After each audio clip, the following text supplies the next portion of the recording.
Number 4, be bold. I've stolen these words from our CEO, Gail Kelly. The words apply to all, but they're particularly applicable to the women in the audience. Supporting women as leaders and promoting gender equity in the workplace are subjects that I'm very passionate about. Thankfully, my employer feels the same way, and part of my role is to influence and lead programs and initiatives that improves Westpac's performance in these areas.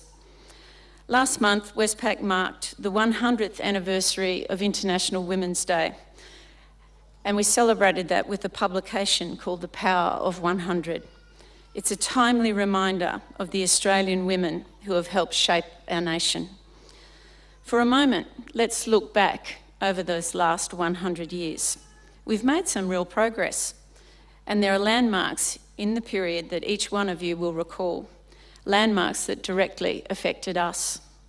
Close to my heart and symptomatic of many industries is the banking industry. Banking in Australia was, and possibly still is, a male domain, with the first woman in Australian banking hired as a typist in 1886. At the time, these women were referred to as lady typewriters. The women were placed on 12 months probation at £80 per annum. They worked in their own room, separate from everyone else. I'm told the bank wanted to guard against them committing to too much contact with the male staff. Interestingly, it was only in 1961 that the Bank of New South Wales employed its first female full-time teller, mainly as a trial to, and I quote, gauge the reaction of the public. And up until the 1960s, the marriage bar required female bank employees across the industry to resign when they got married. From a customer point of view, women in the 1960s were routinely asked to have their husband or a male guarantor to sign for a loan, even when the woman was the sole income earner. Westpac was in fact the first bank in Australia to grant loans without a male guarantor, and this was in January 1971. And through the 70s and the 80s, we saw fundamental changes.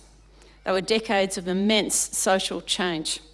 The period saw the emergence of articulate, politically focused women who campaigned in an organised way for equal opportunity in education and in the workplace. 1984 saw the enactment of the Sex Discrimination Act, and 1986, the Affirmative Action Act.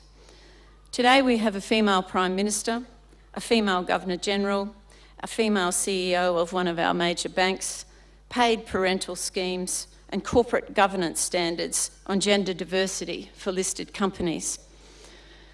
As we stand here in 2001, and whilst we acknowledge that much has been achieved, we know that we've still got a long way to go.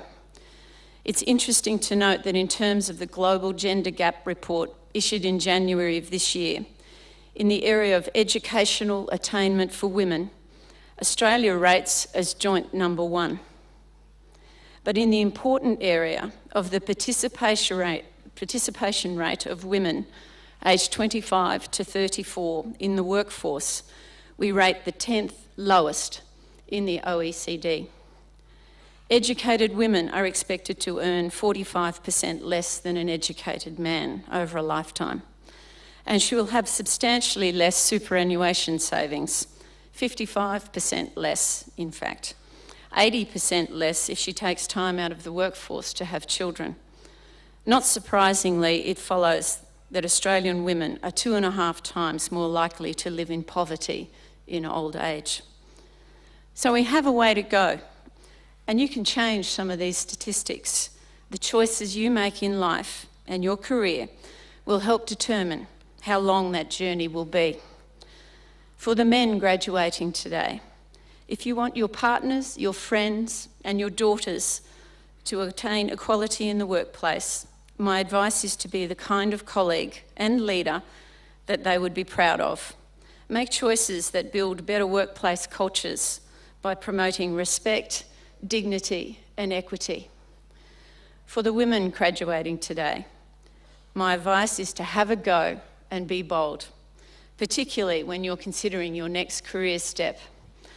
Oftentimes when I'm interviewing candidates for roles, and this is a generalisation, the women will meticulously check off what they can and can't do in terms of technical skills and competencies.